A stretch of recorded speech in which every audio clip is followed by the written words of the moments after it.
राम रमे समझे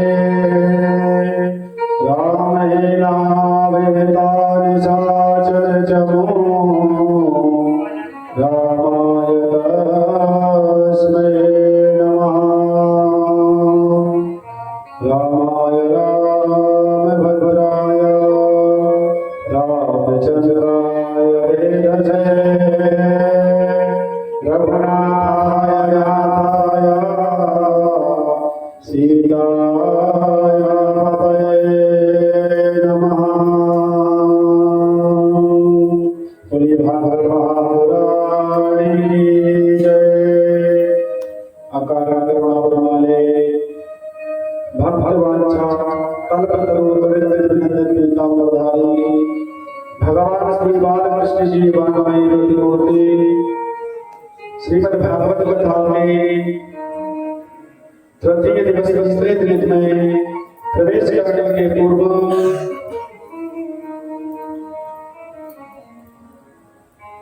भगवान राम कथा एवं कृष्ण कथा के परम प्रसिद्ध अनंत भक्त श्री रामलाल के चरणों में प्रणाम करते हुए भगवान श्री कृष्ण की पांडवी बड़ी मूर्ति श्रीमद् भागवत कथा को प्रणाम करते हुए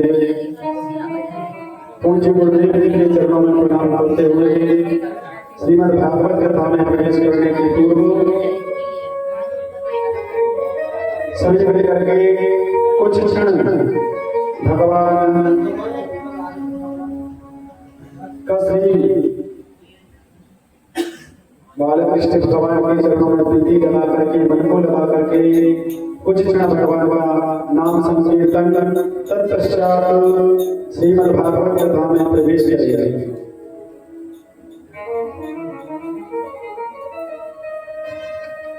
हो मेरो राधा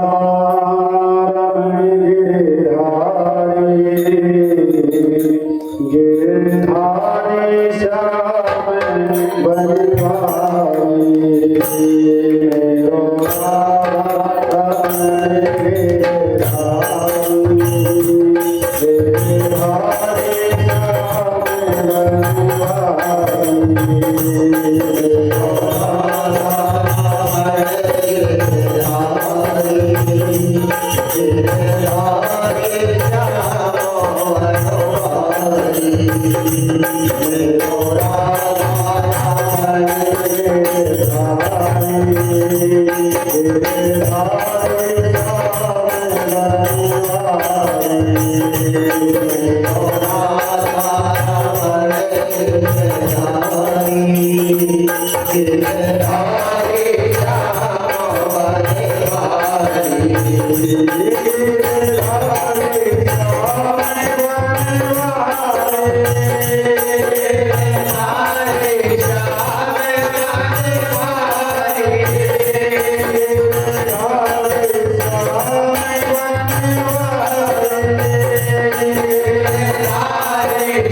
कल दूसरे दिन की कथा में हम श्रवण कर रहे थे भगवान सुखदेव जी से राजा परीक्षित ने प्रश्न किया कि प्रभु आपने इतनी सारी कथाएं सुनाई, आज मुझे श्रृंगी ऋषि के द्वारा मिले गए श्राप का तीसरा दिन प्रारंभ हो रहा है और अब मेरे पास शेष सिर्फ आज के दिन को छोड़कर के सिर्फ और सिर्फ 4 दिन बचते हैं। तो आप प्रभु जी पूज्य गुरुदेव मुझे बताइए कि बड़ा होकर समझदार होकर ही परमात्मा को पाया जा सकता है या कोई छोटा बालक भी छोटी सी अवस्था में भी भगवान को पा सकता है। जब राजा परीक्षित ने ऐसा प्रश्न किया सुखदेव जी से तो भगवान सुखदेव जी कहते हैं हाँ राजा परीक्षित क्यों नहीं, परमात्मा को पाने की कोई अवस्था नहीं होती, कोई उम्र नहीं होती परमात्मा को पाने की या परमात्मा का भजन करने की। और आज के युग में हम इंतजार करते हैं कि हमारी उम्र जब ज्यादा हो जाएगी तब भगवान का भजन करेंगे। अभी तो घर गृहस्थी में फंसे हुए कोई अगर भगवान से जोड़ने की भी बात करें ना इसी दृष्टि से लगती है, बोले बताओ इतना बड़ा परिवार इस संसार को छोड़ के परमात्मा में लगाना चाहते हैं। बुढ़ापे में तीर्थ करेंगे, बुढ़ापे का इंतजार करते हैं कि जब बूढ़े हो जाएंगे वृद्ध अवस्था में पहुंच जाएंगे तब भगवान का भजन करेंगे, तब भगवान के तीर्थों पर जाकर के दर्शन करेंगे। तब महाराज शायद आपसे चलते भी ना बने, कहाँ दर्शन किया कौन सा दर्शन किया कुछ स्मरण भी ना रहे। ऐसे समय का क्यों इंतजार करना, जितना संभव हो सके जब तक हमारे शरीर में ऊर्जा है तब तक हमें भगवान के दर्शन भजन पूजन कर लेना चाहिए। पैसा कमाने के लिए कभी उम्र का इंतजार नहीं करते, पैसा कमाने के लिए तो जितना जल्दी हो सके उतना जल्दी बच्चा बड़ा हो जाए, नौकरी लग जाए, पैसा कमाने लगे। लेकिन भगवान के भजन की जहां बात आती है तो महाराज कहते हैं कि जब उम्र हो जाएगी 50 से ऊपर चले जाएंगे तब भगवान का भजन करेंगे। आज राजा परीक्षित ने भी यही प्रश्न किया सुखदेव जी से कि गुरुदेव कोई भगवान को पाने की, भगवान का भजन करने की कोई उम्र होती है या किसी भी उम्र में भगवान का भजन किया जा सकता है? तब भगवान सुखदेव जी राजा परीक्षित को कहते हैं कि राजा परीक्षित भगवान को पाने की कोई आयु नहीं होती। आपके इस प्रश्न पर मुझे एक कथा याद आई और मैं कथा कहता हूं आपसे राजा परीक्षित, आप ध्यान से सुनिएगा। महाराज मनु ने अपनी पत्नी शतरूपा से 2 पुत्रों को जन्म दिया, प्रियव्रत और उत्तानपाद। दोनों ही भगवान की भक्ति में लगे रहते। प्रियव्रत जो सबसे उत्तम व्रत हो, प्रियव्रत उसका नाम प्रियव्रत।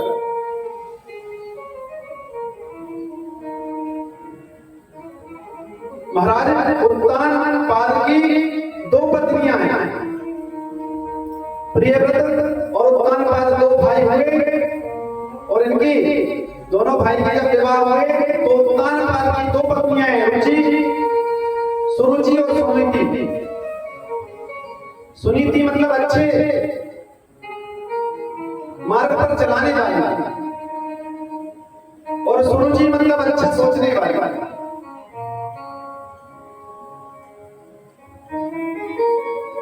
एक दिन ध्रुव जी 6 वर्ष के थे और एक दिन अपनी सौतेली माता के सामने अपने पिताजी की गोद में जब जाकर के बैठे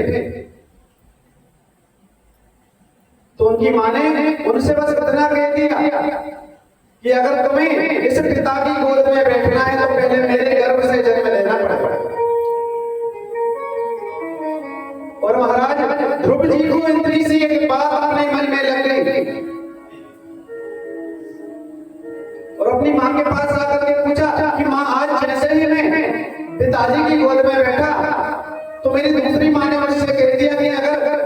पिताजी की गोद में बैठना है, गोद में बैठने का अधिकारी बनना है, तो मुझे उस माँ के गर्भ से जन्म लेना पड़ेगा।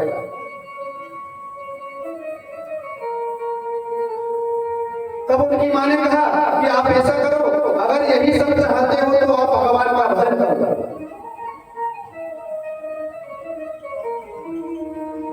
महाराज आज ध्रुव जी 6 वर्ष की अवस्था में भगवान नारायण को पाने के लिए एक दृढ़ विश्वास करके और जंगल में निकल गए।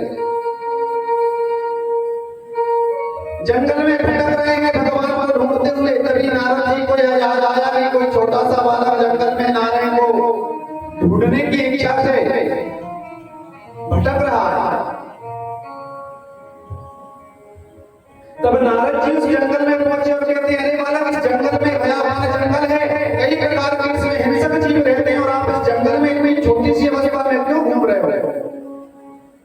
बोले, मैं नारायण को पाना चाहता हूँ, भगवान को पाना चाहता हूँ। नारद जी ने उस बालक की परीक्षा ली और नारद जी ने कहा कि अरे इतनी छोटी सी अवस्था है और इस जंगल में बड़े बड़े जीव जंतु रहते हैं, ऐसा करो आप घर चले जाओ। बोले, महाराज अगर भगवान को पाने का रास्ता पता हो तो बताओ, नहीं तो चलते बने। ऐसी जब दृढ़ निश्चय नारद जी ने उस बालक का देखा, ध्रुव जी का देखा, तब तो नारद जी समझ गए कि कोई बनावटी भक्त नहीं है, कोई सजावटी भक्त नहीं है, तो सच्चा भक्त प्रतीत होता है।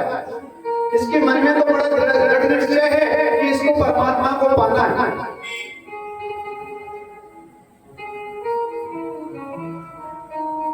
तो महाराज नारद जी ने बहुत प्रकार से उसको समझाया कि शायद हो सकता है कि मम्मी पापा के, माँ बाप के डांटने के बाद यहाँ जंगल में आ गया हो। आजकल बच्चे भी जैसे डांट देते तो घर से निकल जाते हैं ना, फिर ढूंढते रहो। तो शायद हो सकता है इस बालक को उसकी माँ ने, उसके पिता ने डांट दिया होगा, ऐसी कोई बात नहीं मानी होगी, इसलिए नाराज होकर के जंगल में आ गया। और वही ध्रुव जी बार बार उन्हें नारद जी से बस एक ही प्रश्न करते हैं कि हे प्रभु मुझे बता दो, चरणों में से आओ, हे प्रभु मुझे बता दो, चरणों में से आओ, हे प्रभु मुझे बता दो, चरणों में से आओ।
बोलिए भगवत्सल भगवान की जय। जब महाराज नारद जी ने ध्रुव जी का इस प्रकार का निश्चय देखा कि बार बार बस एक ही बात पूछते हैं कि हे प्रभु, आप अगर परमात्मा को पाने का मार्ग जानते हो, परमात्मा को पाने का रास्ता अगर जानते हो, तो आप बताइए कि उस नारायण को मैं कैसे पा सकता हूं। तब तो महाराज नारद जी ने ध्रुव जी को द्वादशाक्षर मंत्र प्रदान किया, ओम नमो भगवते वासुदेवाय, और कहा कि जाओ इस मंत्र को आप इतना जप करो कि नारायण को स्वयं ही आपके पास आना होगा। महाराज ध्रुव जी ने जैसे ही मंत्र लिया और अपने गुरु नारद जी को प्रणाम करके आगे बढ़े, और महाराज ध्रुव जी ने परमात्मा को पाने के लिए पहले तो फलाहार लेकर के भगवान का भजन करना प्रारंभ किया। जैसे हम करते हैं ना, फलाहार लेते हैं, फलाहार नहीं, फलाहार ही होता है। तो महाराज आज ध्रुव जी ने भगवान को पाने की इच्छा को लेकर के फलाहार करते हैं और भगवान का भजन करते हैं। 1 महीना बीता, 2 महीना बीता, कहते हैं तिर्रात्रांते, हर 3 महीने के बाद में अपने व्रत का नियम बदल देते थे। महाराज अभी तक तो ध्रुव जी फलाहार ले रहे थे, अब सिर्फ जलपान कर जलपान बस करके भगवान का भजन कर रहे थे। कुछ महीनों तक जब जलपान करते रहे और भगवान का भजन करते रहे, तब भी भगवान ने आकर के दर्शन नहीं दिया। तो फिर तो महाराज जलपान करना भी ध्रुव जी ने छोड़ दिया, और अब तो बस सिर्फ वायुपान करते हैं, वायुपान करते हैं और भगवान का भजन करते हैं।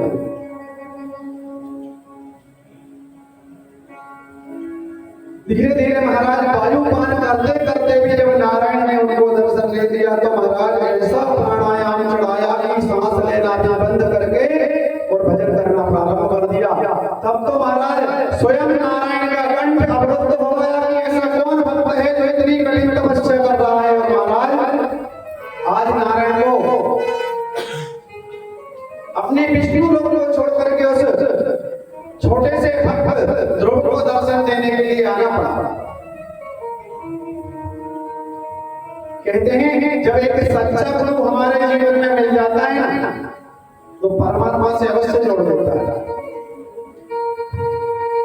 आज सच्चे गुरु के रूप में ध्रुव जी को नारद जी मिले, और नारद जी ने जो मंत्र दिया, तो आखिर उस मंत्र की महिमा इतनी थी उस मंत्र में, क्योंकि मंत्र जाप में दृढ़ विश्वास, मंत्र का जब जप करें तो उसमें हमारा इतना विश्वास होना चाहिए कि वह मंत्र हमारे लिए फलीभूत हो। और तुलसीदास जी कहते हैं कि गुरु बिन भवनिधि तरहि न कोई, जो जी शंकर सम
अपना गुरु मान करके और भजन कर,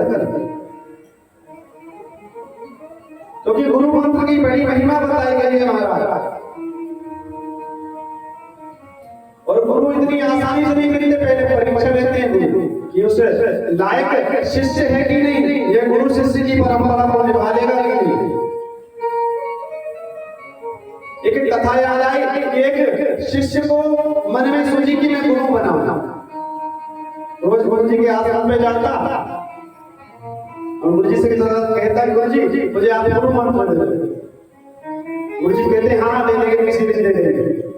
ऐसा करते करते कई महीने बीत गए, तो किसी ने उसे सलाह दी कि बेटा ऐसा करो, ऐसे तो गुरु जी तुम्हें जो है इच्छा दे नहीं रहे, गुरु मंत्र दे नहीं रहे। गुरु जी जब सुबह भ्रमण करने निकलते हैं, उसी समय उनके चरणों में गिर जाओ, चरण पकड़ दो, फिर तो गुरु जी को मंत्र देना ही पड़ेगा। और महाराज जैसे ही गुरु जी सुबह अपने कमंडलू में जल लेकर के बाहर की ओर निकले, तो महाराज चरण पकड़ लिए उस शिष्य ने, उस चेले ने कि गुरु जी आज तो आपको मंत्र देना ही पड़ेगा, मैं कुछ नहीं जानता। अरे गुरु जी कहते हैं भैया पहले बाहर से तो बोल के आ जाऊं, मैं कमंडल में जल बदला रहा है। महाराज आखिर उस चेले ने तो बिल्कुल दृढ़ निश्चय करके गया था कि आज गुरु जी के चरण नहीं छोड़ना, चाहे कुछ हो जाए। तो गुरु जी ने कहा मारू कमंडल और फोड़ दूं खोपड़ी, बस देखता नहीं।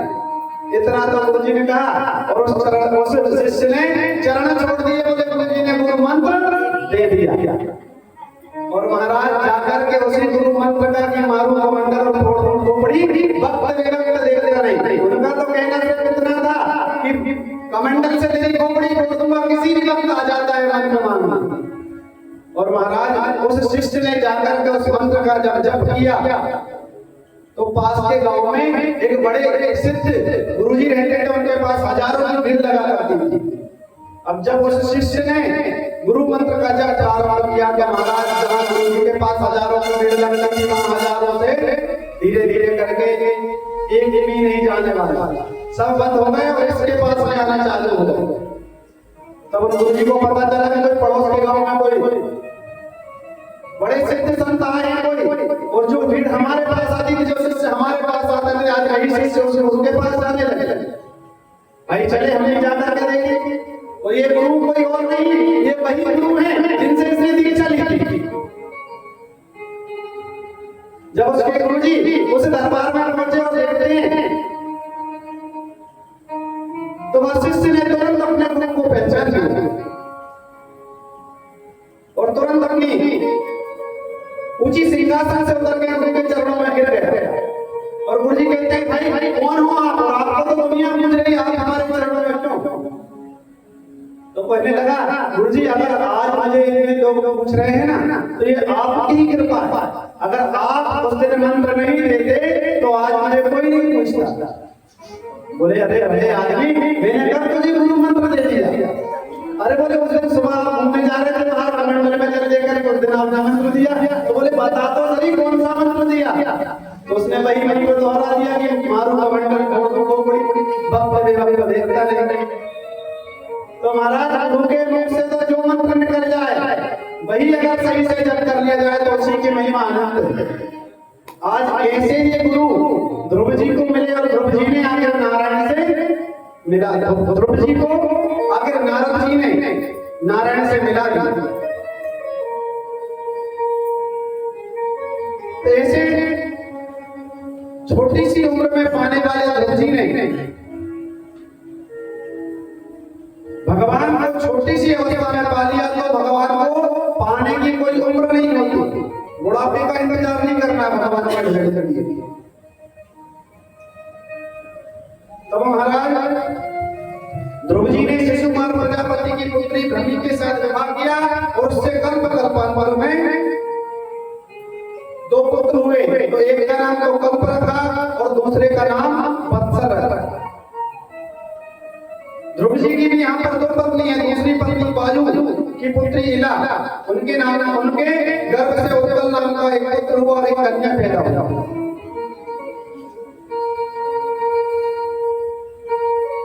और महाराज ध्रुव जी के वंश में ही प्रतु हुए।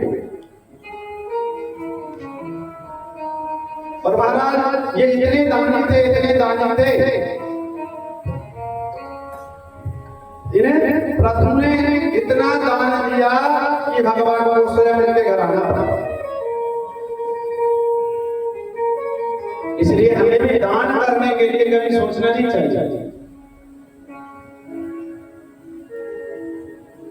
महाराज दान के साथ में क्या भगवान के भजन और कथाओं को बहुत श्रवण करते थे। जैसे हम आज तीसरा दिन है और तीसरे दिन 3 दिन हो गए हैं लगातार कथा सुनते हुए, बड़े भाव से कथा आप सुन रहे हैं और हम भी आपको कथा ही कथा सुना रहे हैं।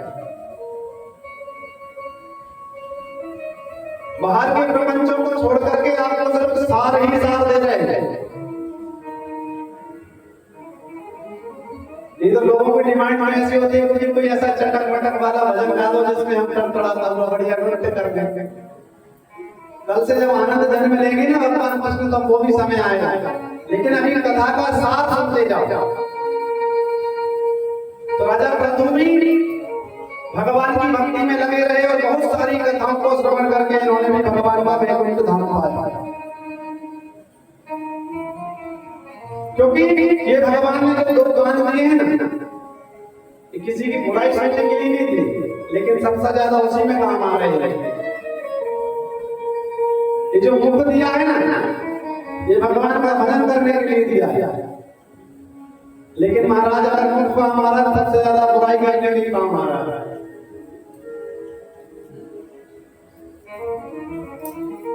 कहते हैं कि ये मानव जो देह है ना, ये हर किसी को आसानी से नहीं मिलती,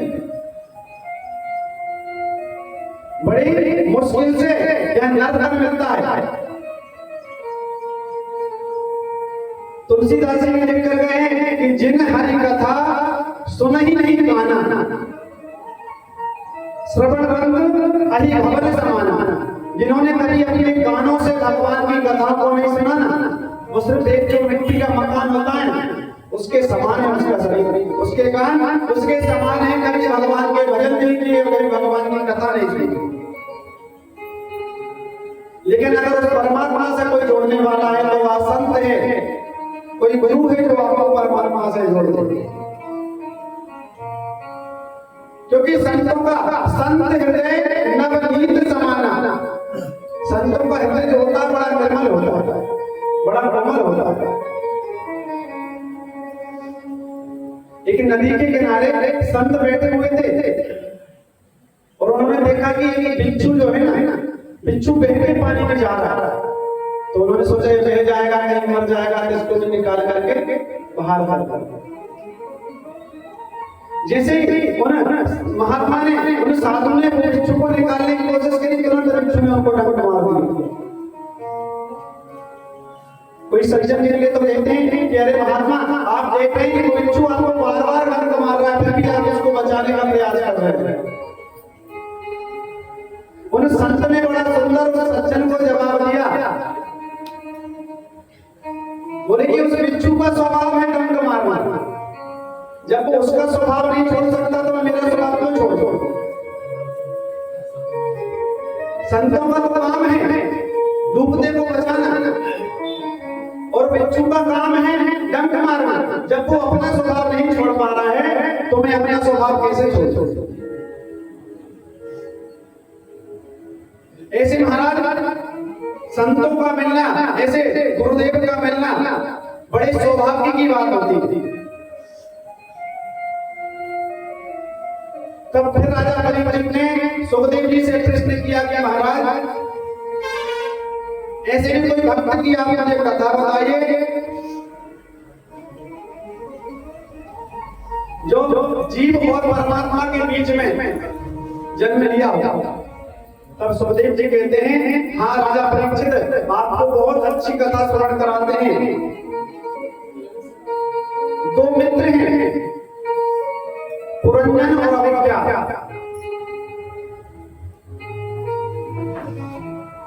पुरंजन जो है वो जीव है, अविद्या जो है वो परमात्मा है। तो यहाँ पर आत्मा और परमात्मा का एक खेल चल रहा है। जैसे परमात्मा ने हमें बना करके मृत्यु लोक में भेज दिया, जब जरूरत पड़ती तब हम परमात्मा को याद कर लेते थे। और बाकी दिन तो घर के कार्यों में लगे रहते थे। तो एक दिन अभिज्ञात और पुरंजन दोनों ही मृत्यु लोक में घूमने के लिए निकले। और पुरंजन ने एक बहुत सुंदर नगरी देखी और अपने मित्र से कहने लगा कि अरे मित्र, अब तो मैं इसी में रहूंगा, अब मुझे वापस कहीं नहीं जाना।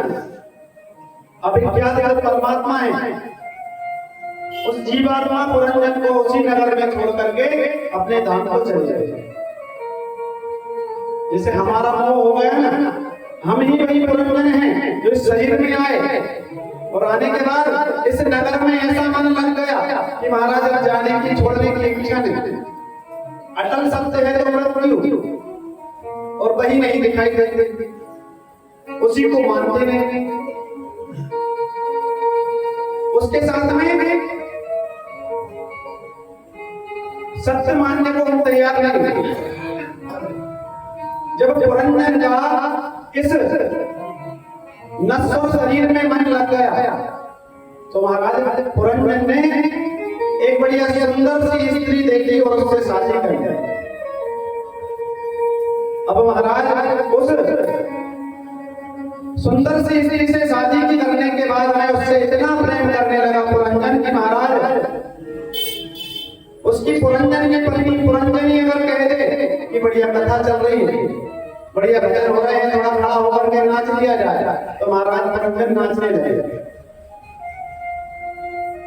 क्वचित हसति हंसंतम क्वचित गयति गायंतम, कोई अगर गा दे तो गाने लग जाए, कोई अगर हंस ले तो हंसने लग जाए। तो पुरंजनी जो उसकी पत्नी है वो कोई और नहीं बल्कि हमारी बुद्धि है, हमारी मति।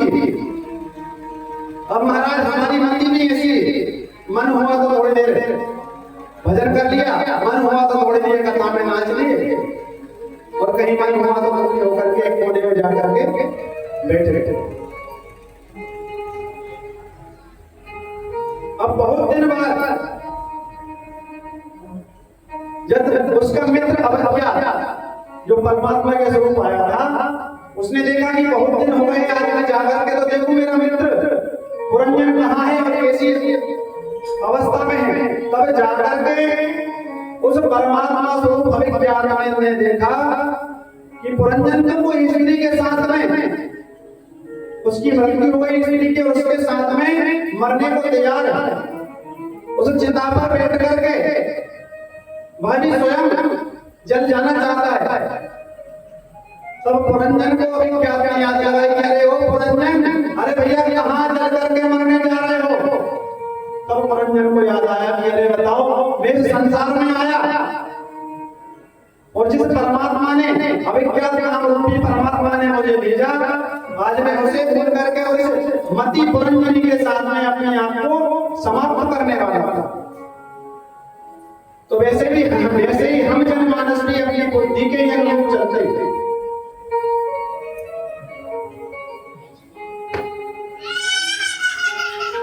और इस बुद्धि ने जैसा हमसे कह दिया वैसे ही मार्ग पर हम बढ़ जाते हैं। आगे इनके ही ध्रुव जी के वंश में हुए जड़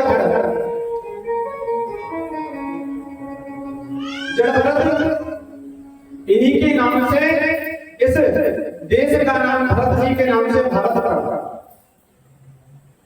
जड़ भरत एक बार जंगल में गए और जंगल में देखा कि कोई हिरनी के गर्भ में बच्चा है, और उसके पीछे जैसे ही शेर ने दहाड़ लगाई दौड़ करके, और उस हिरनी ने नदी को कूद करके छलांग लगा करके बचने की कोशिश की, तो वैसे ही उस हिरनी के गर्भ से वह बच्चा उस नदी में गिर गया।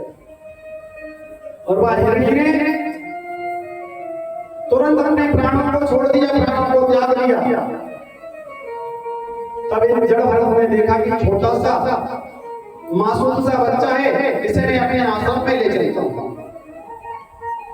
और महाराज जड़ भरत ने उस छोटे से बच्चे को अपने आश्रम में ले आया, और एक पल भी अगर वहां ओझल हो जाए आज से, तो महाराज जड़ भरत ऐसे तड़पने लगे जैसे कि एक बच्चे के लिए मां तड़पती।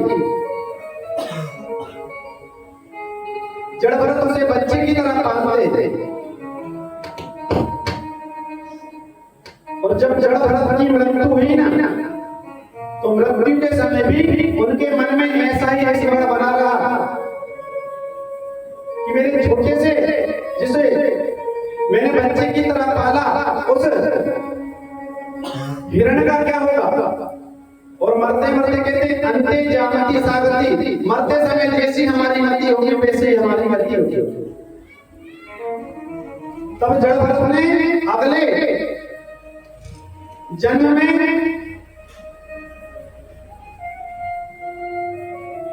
अवतार लिया, अगला जन्म लिया, तो उसमें भी इनको हिरणी का स्मरण बना रहा। और महाराज अब तो समझ गए कि पिछले जन्म में जो हमारे साथ हुआ है इसमें ना हुआ, इसके लिए इस जन्म में तो पागल ही बने रहो। अब इस जन्म में महाराज इनके पिताजी जब इनको कुछ अच्छी बातें बताते थे बिल्कुल ध्यान नहीं देते। बोले कि महाराज पिछले जन्म में तो हमने उस हिरणी के बच्चे की उसमें खराब कर लिया, इस जन्म को खराब नहीं करना है, इसमें तो बस भगवान का भजन करना है। जन्म से ही पागलपन का नाटक करने लगे। पिताजी ने गुरुकुल में भेजा, विद्यालय में ले जा, महाराज पढ़ने को तैयार नहीं। पिताजी ने पास बैठा करके पढ़ाई कराई। बोले बेटा देखो ये छोटा है, ये बड़ा है। इस प्रकार से कई घंटों तक जब जड़ भरत को पढ़ाया तो पूछा बेटा आप ये बताओ कि आपने क्या क्या याद किया, हमने जो पढ़ाया उसमें से क्या याद हुआ। तो बोले पिताजी आपने सुबह से लेकर के अभी तक जो 8 घंटे मुझे पढ़ाया है ना, तब से बोले ये जो ये बिल देख रहे हो ना इसमें 1000 चीटी चली गई। बोले बताओ भले आदमी हम 8 घंटे तक बिठा करके पढ़ाते रहे तो यही गिन रहे थे कि इसमें 1000 चीटी चली गई। क्योंकि जड़ भरत इन सब माया मोह जंजाल में नहीं पड़ना चाहते।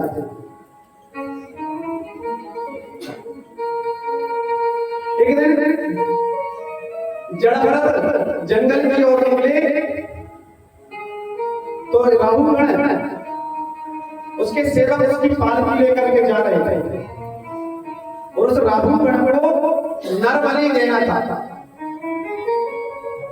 तो महाराज जिसको बलि के लिए ले जा रहे थे वहां तो छूट करके भाग गए और महाराज जड़ भरत को ले गए।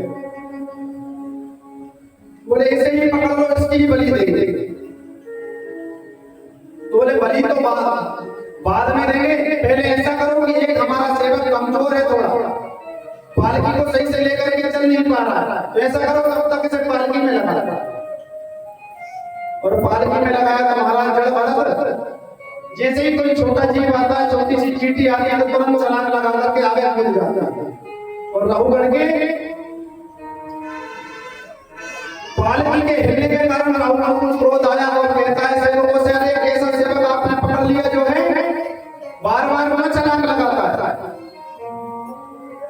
तब उसके सेवक कहते हैं महाराज यह जो नया सेवक लगा है ना, यह बार बार छलांग लगाता है और छलांग लगा करके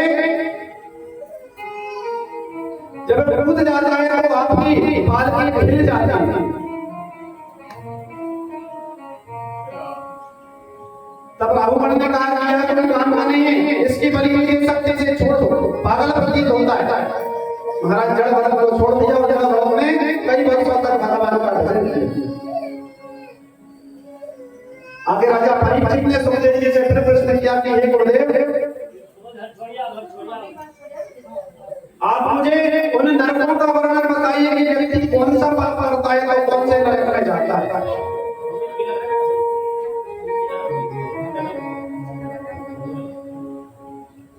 तब सुखदेव जी कहते हैं त्रिगुणात्वात् करतो स्वतया कर्मरतया पदविधा सर्वा एव सर्वस्या तारतम्येन भवन्ति। हे राजन 24 प्रकार के नरक बताए हैं, जिनमें पहला नरक बताया कामेश्वर नाम का। अगर कोई पराया धन छीनता है, किसी के धन को हड़पता है तो उसे कामेश्वर नाम के नरक में जाना पड़ता है। दूसरा बताया है अंधता मिश्र, किसी के धर्म को नष्ट करने वाला, धर्म के पथ पर चलने वाले मार्ग प्रकट करने वाला, उसे अंधता मिश्र दूसरे नाम के नरक में छोड़ दिया जाता है और उस व्यक्ति की आंखों को निकाल लिया जाता है। तीसरा नरक बताया कि रोक नाम का नरक जो है ना, उस नरक में उस व्यक्ति को डाला जाता है जो मैं करता है ना, मेरा धन, मेरे पास इतना पैसा, इस प्रकार के व्यक्ति को रोक नाम के नरक में डाल दिया जाता है और वहां पर लाखों हजारों की संख्या में छोटे छोटे जीव उसे चींटी की तरह बार बार काटते होते हैं।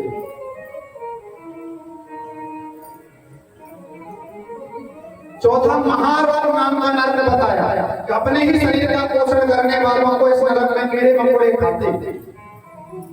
पांचवा कुंभी पाक नरक बताया। कुंभी पाक नरक जो है ना, उसमें वो व्यक्ति को भेजा जाता है जो पशु पक्षियों की हत्या करता है।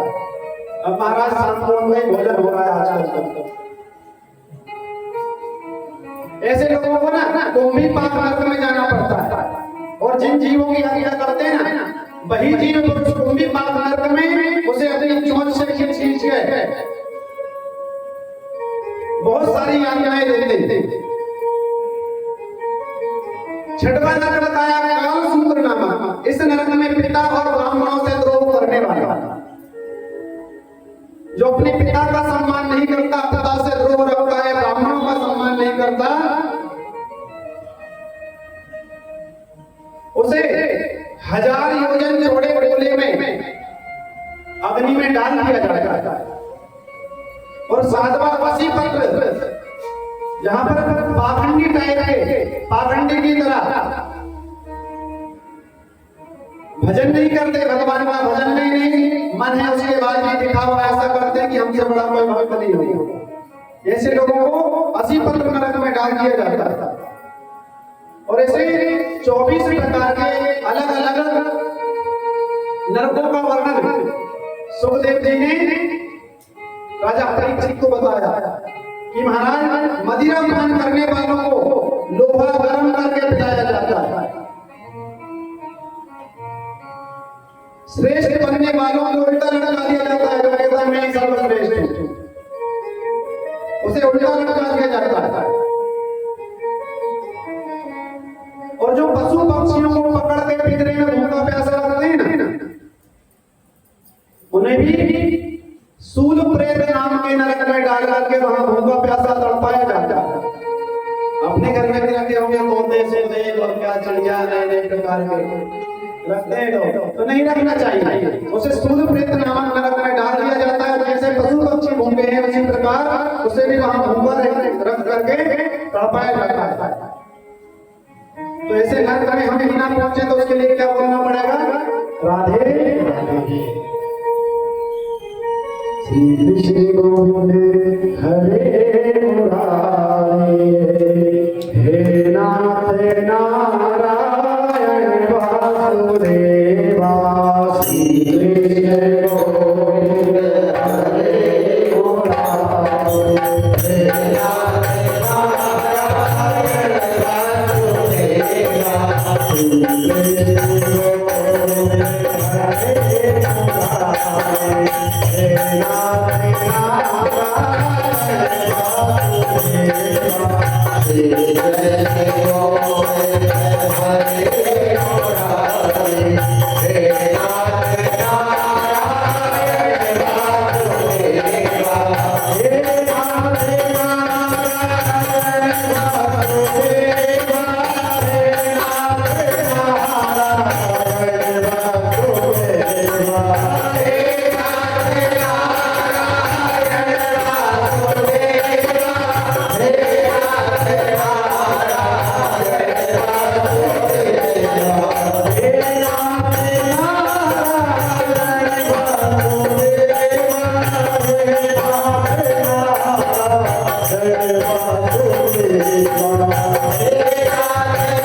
और संभवतः हमें भी कोशिश करना चाहिए कि कर्म ऐसा करेंगे कि कर्म प्रधान विश्व रचि राखा और जो जस्य करहि सो तस फल चाखा।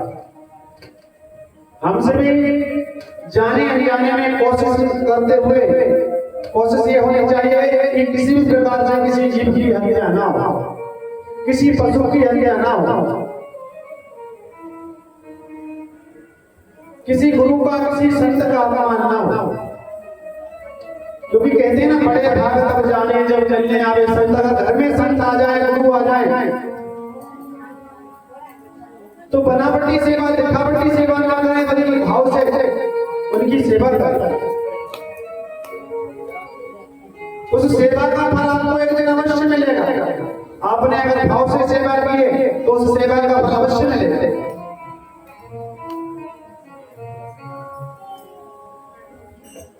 महाराज राजा परीक्षित ने सुखदेव जी से प्रश्न किया कि गुरुदेव, जिसने भजन किया उसने नारायण को पा लिया, ये तो कोई बड़ी बात नहीं। छोटी सी उम्र में भजन करके पा लिया मुझे तो ये भी कोई बड़ी बात नहीं लगी कथा सुनने के बाद। लेकिन किसी पापी ने कभी भगवान को पाया है? जिसने जीवन भर पाप किया हो, जीवन भर भगवान से विद्रोह रखा हो, ऐसे किसी ने भगवान को पाया है? तब सुखदेव जी कहते हैं बिल्कुल राजा परीक्षित, ऐसी भी आपको हम कथा सुनाते हैं।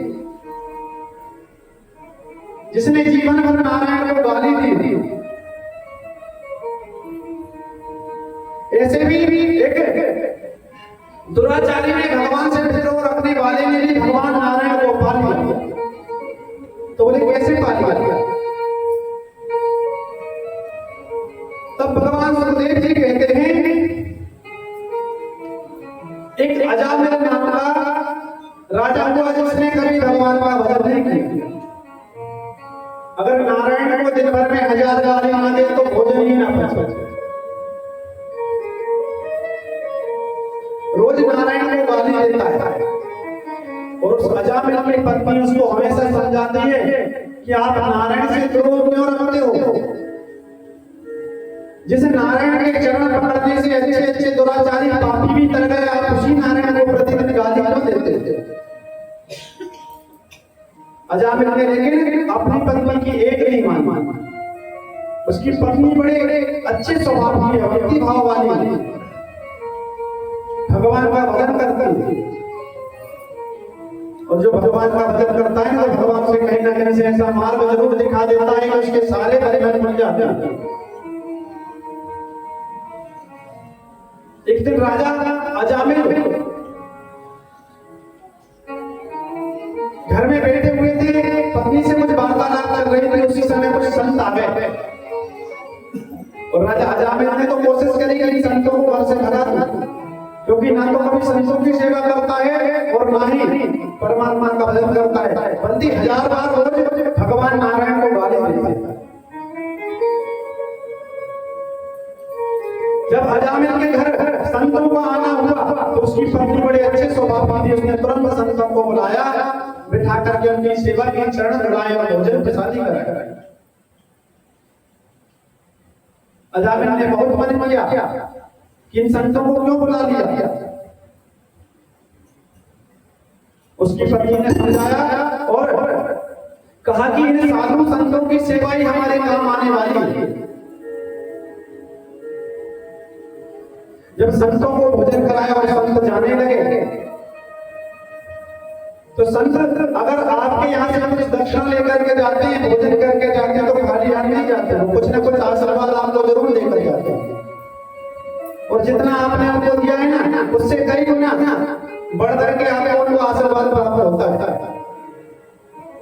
जाते जाते उन संतों ने अजामिल से कहा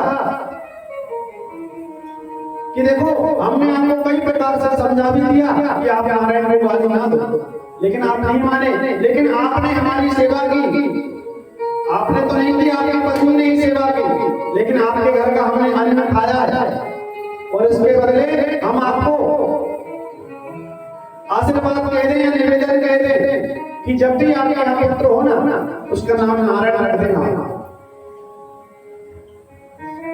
अजामिल को कई वर्षों तक संतान नहीं हुई और आज उन्हें संतों के आशीर्वाद से जब राजा अजामिल के घर में संतान हुई तो उसकी पत्नी ने कहा कि देखो, आपने जीवन भर तो नारायण को गाली दी है, लेकिन उन संतों की भी एक बात मान लो कि अपने पुत्र का नाम नारायण रख दो।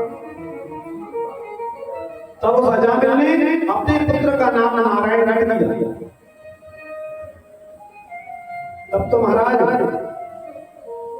कहते हैं ना कि जो बालक करी तो तरी बाबा, जो बालक तोतरी आवाज में बात करता है ना, माता पिता को बड़ा सुंदर लगता है, बड़ा प्यारा लगता है। आज वही नारायण अपनी तोतरी सी आवाज में पिताजी को आवाज देता है, मम्मी को माता को चिल्लाता है, मामा जब कह करके बुलाता है, पिताजी को याद करता है तो माँ बाप को बड़ा सुंदर लगता है, बड़ा प्रसन्न हो जाते हैं देख करके। इधर अजामिल का भी अपने पुत्र से मोह बढ़ता चला गया और दिन भर अपने पुत्र को आवाज लगाते रहते, अरे नारायण बेटा इधर आओ, अरे नारायण बेटा इधर आओ। और महाराज तुलसीदास जी लिख करके गए हैं कि कलियुग के बदले नाम आधारा सुमेरे सुमेरे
तुलसीदास जी लिखते कि कलियुग केवल नाम आधारा।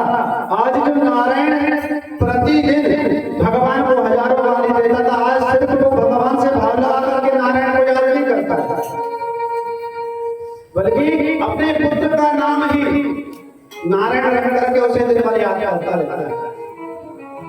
और जब महाराज राजा अजामिल की मृत्यु हुई ना, तो यमराज यमलोक में ले जाने लगे, तब निर्णय हुआ कि इसने जीवन भर नारायण को गाली दी है, नारायण से द्रोह रखा है, इसे ले जाकर के नरक में डाल दो। तब नारायण ने कहा कि ये नरक के लायक नहीं है, इसको स्वर्ग में डालना पड़ेगा, और स्वर्ग भी नहीं बल्कि हमारे वैकुंठ में रख दो इसे। बोले महाराज ये कौन सी बात हुई, आप ही कहते हैं कोई भगवान का भजन ना करे, भगवान से द्रोह रखे, उसे नरक में डाल दो, और आप ही कह रहे हो कि इसने जीवन भर गाली दी, उसके बाद भी इसे स्वर्ग में वैकुंठ में डाल दो, ये तो कोई बात मुझे समझ नहीं आई। तब नारायण ने कहा कि देखो, इसने अनजाने में ही क्यों मेरा नाम लिया, लेकिन जो अनजाने में भी अगर नाम ले लेना नारायण का, तो उसे भी भगवान का वैकुंठ प्राप्त हो जाता है। आज अजामिल जीवन भर भगवान को गाली देने के बाद ये वैकुंठ में पहुंचा है, स्वर्ग में पहुंचा है,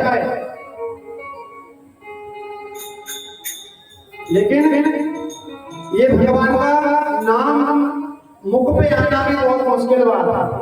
बड़ी आसानी से हमारे मन पर भगवान का नाम नहीं आता, क्योंकि तुलसीदास जी ने लिख करके गए हैं ना कि जन्म जन्म मोनी जतन कराही अंतराम कही आवत नाही।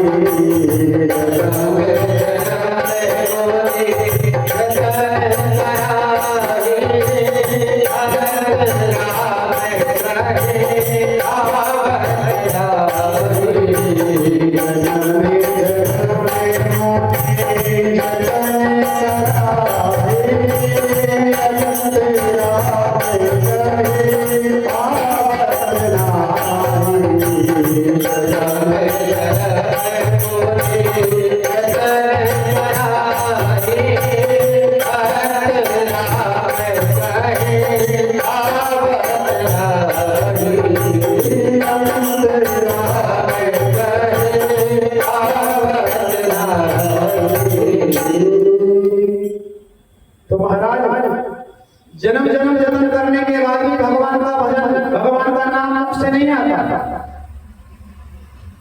ये तो भगवान कृपा ही अपने ऊपर कर दे कि भगवान का मुख से हमारे भजन हो जाए। और इस संसार में उलझने के बाद, गृहस्थ में उलझने के बाद तो भगवान का नाम निकालना ही मुख से बड़ा संभव नहीं होता, असंभव हो गया। बोले महाराज घर में समय नहीं मिलता, गृहस्थ में ऐसे उलझे हुए। अच्छा, कभी भगवान के सामने जाकर के नहीं कहा होगा कि भगवान आपका भजन नहीं कर पाए घर के काम में,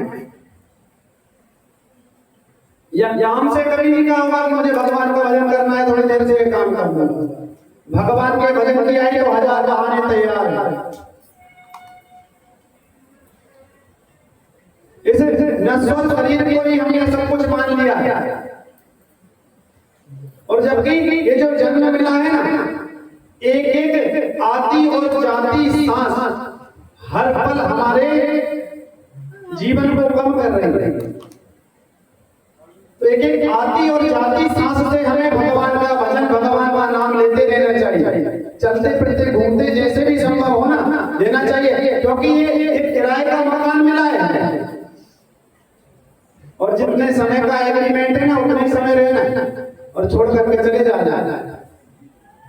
इस जो किराए के मकान में हम रह रहे हैं ना, इसका कर्जा तो, इसका बिल तो आएगा। जिसे किराए का मकान है तो किराया तो भरना पड़ेगा। और भगवान का कर्ज लेकर के चले गए तो फिर कहीं ना कहीं हमें चुकाना पड़ेगा। इसलिए कर्जा किसकी नहीं लेना। एक अंधा व्यक्ति जब अंधे व्यक्ति को कमरे में कैद कर दिया जाता है तो वहां दीवार पर हाथ रखते रखते गेट ढूंढता, और जैसे ही द्वार पे आता उसी समय खोपड़ी में पुजार डाली और पुजाने महाराज गेट लग कदम आगे बढ़ा के गेट छूट गया, द्वार छूट गया। फिर उसी प्रकार हम हैं कि कोई संत मिलता है, वो संत एक द्वार के रूप में मिलता है कि अब आपको नारायण तक पहुंचने का द्वार बनने वाला, और उसी संत से हम मुंह फेर करके निकल जाते हैं तो महाराज फिर घूमना पड़ता है। फिर न जाने कितने समय बाद उसी संत का मिलना होता है। इसलिए इस किराए के मकान में अगर आप रह रहे हैं तो इस किराए के मकान में रहने के बाद किराया अगर चुकाना पड़ेगा। किराया अगर चुकाना है तो वो है भगवान का भजन। जिंदगी के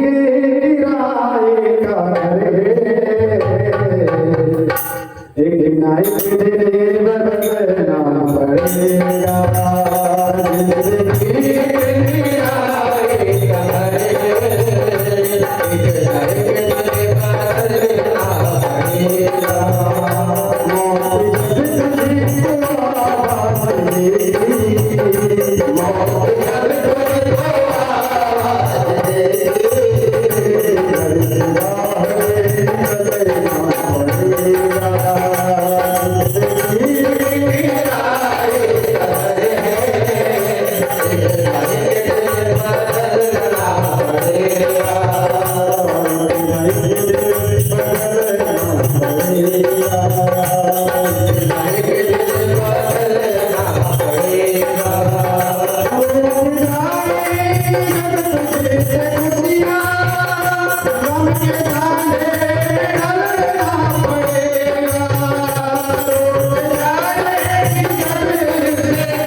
तुलसीदास जी लिखे कि जन्म जन्म मणि जतन कराई अंत राम कहीं आवत नहीं।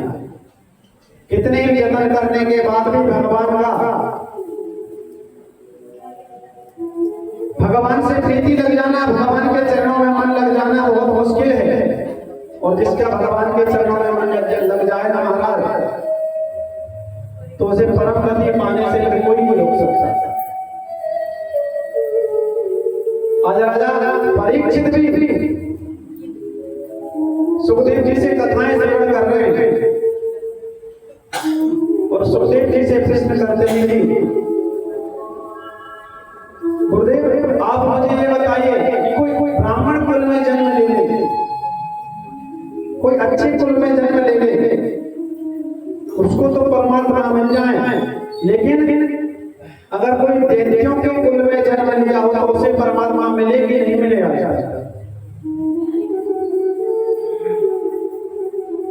ऐसा कोई हुआ है जिसने दैत्यों के कुल में जन्म लिया हो उसे भगवान मिल गए? तब सुखदेव जी कहते हैं कि राजा परीक्षित आपने बड़ा ही सुंदर प्रश्न किया। दो भाई दैत्य कुल में जन्म लिए, एक का नाम हिरण्यकश्यप और दूसरे का नाम हिरण्याक्ष। दूसरे का हरण करने वाले का अर्थ है हिरण्याक्ष, या हिरण्याक्ष का अर्थ है जो दूसरों का धन हरण करे। हिरण्याक्ष ने इस भूमि को उठा करके पाताल में ले गया था। भगवान ने अपना बड़ा अवतार करके और उस हिरण्याक्ष का वध करके इस भूमि को पुनः अपने स्थान पर ला करके स्थापित किया। तब यह बात हिरण्यकश्यप को पता चले कि भगवान नारायण ने मेरे भाई को मार दिया है, मेरे भाई का वध कर दिया। तब हिरण्यकश्यप अपने भाई का बदला लेने का ठान करके ब्रह्मा जी की साधना करने चला गया। जब हिरण्यकश्यप ने कई वर्षों तक ब्रह्मा जी की तपस्या की तो ब्रह्मा जी ने प्रकट होकर के बोला कि महाराज क्या चाहते हो, इतनी घोर कठिन तपस्या क्यों करते हो, ऐसी कौन सी कामनाएं आपकी लोग इतनी कठिन तपस्या करते हो? तब हिरण्यकश्यप ने कहा कि महाराज मुझे अमर होने का वरदान चाहिए, मैं अमर होकर के उस नारायण से बदला लेना चाहता हूं जिसने मेरे भाई हिरण्याक्ष का वध किया। तब ब्रह्मा जी कहते हैं कि महाराज अमर तो हम स्वयं नहीं है, आपको कैसे अमर कर देते हैं, इसके अलावा कुछ और मांग लो। तब हिरण्यकश्यप कहता है कि अगर आप अमर नहीं कर सकते तो फिर मैं जितने भी वरदान मांगूंगा आपको उतने देना पड़ेगा। बोले हाँ ठीक है मांग लो। तब तो महाराज हिरण्यकश्यप ने अपने वरदानों की इसी लंबी लिस्ट खोली ब्रह्मा जी के सामने, कहता है कि फिर ऐसा वरदान दो कि मैं दिन में मरूंगा, मैं रात में मरूंगा। ब्रह्मा जी ने कहा तथास्तु।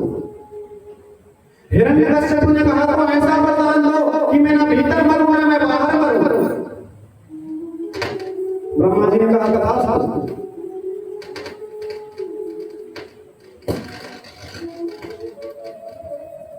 फिर से कहता है कि आप ऐसा वरदान दो कि मैं ना ऊपर मरूंगा ना नीचे मरूंगा, ना मैं दिन में मरूंगा मैं रात में मरूंगा, ना मैं अस्त्र से मरूंगा मैं शस्त्र से मरूंगा, और आपकी बनाई गई सृष्टि में ना मैं नर से मरूंगा मैं पशु से मरूंगा। ब्रह्मा जी का भैया और कुछ नहीं था और भी मांग लो। तब हिरण्यकश्यप कहता है कि महाराज आपने 12 महीने बनाए हैं और इन 12 महीने में भी मुझे कोई ना मार सके ऐसा वरदान प्राप्त कर दो। ऐसा वरदान आप मुझे दे दो कि आपके बनाए गए 12 महीने में आपकी बनाई गई सृष्टि में मुझे कोई ना मार सके। तब ब्रह्मा जी ने कहा तथास्तु। तब तो महाराज जैसे ही इतने वरदान हिरण्यकश्यप को मिले तब इसने अपना रूप दिखाना चालू किया, देवताओं को परेशान करने लगा। देवता जब बहुत परेशान हो गए तब भगवान नारायण के पास पहुंचे। तब नारायण से प्रार्थना की तो नारायण ने कहा कि आप थोड़ा सा इंतजार करो, इसके ही कुल में एक ऐसा परम मेरा भक्त होगा जो उसी का मृत्यु का कारण होगा,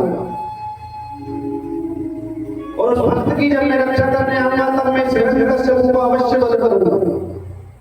महाराज हिरण्यकश्यप का पुत्र हुआ प्रहलाद, और इस हिरण्यकश्यप के यहाँ जो गुरुकुल है ना उसमें अच्छी शिक्षा नहीं दी जाती, बल्कि देव नीति सिखाई जाती है। गा से गणेश नहीं पढ़ा जाता, गा से गधा पढ़ाया जाता है।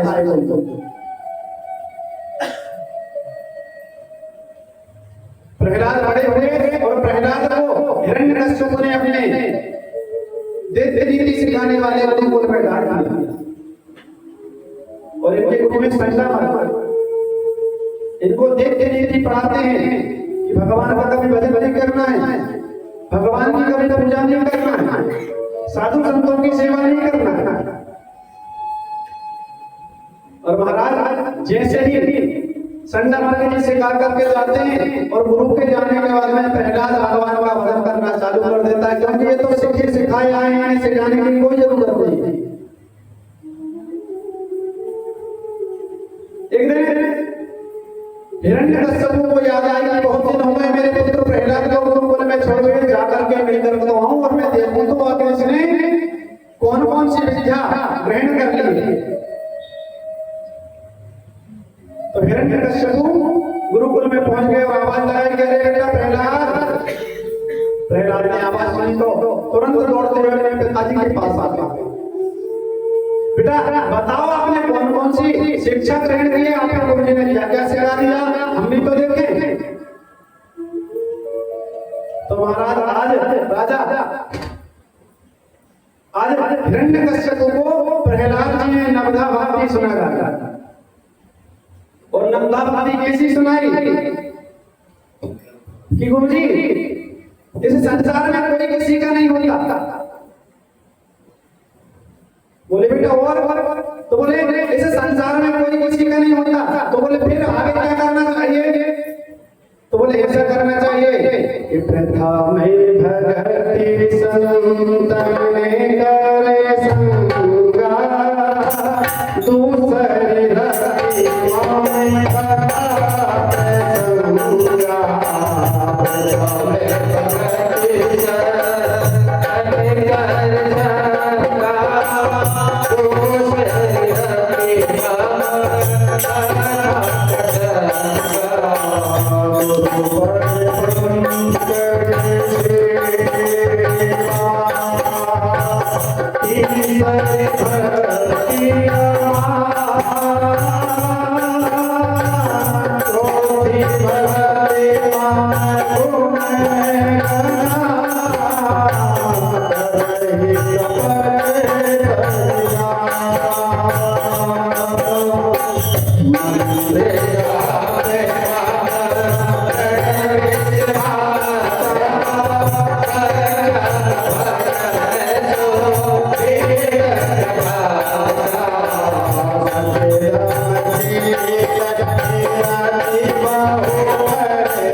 तो बोले पिताजी मेरे गुरुजी ने सिखाया कि प्रथम भगवत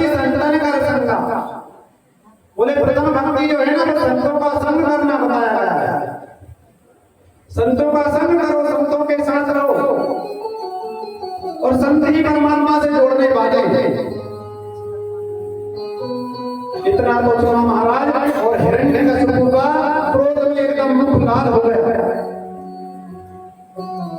बोले बेटा और कैसे कहा था मेरे गुरुजी ने? बोले दूसरी नदियों में कथा प्रसंग का। बोले संसार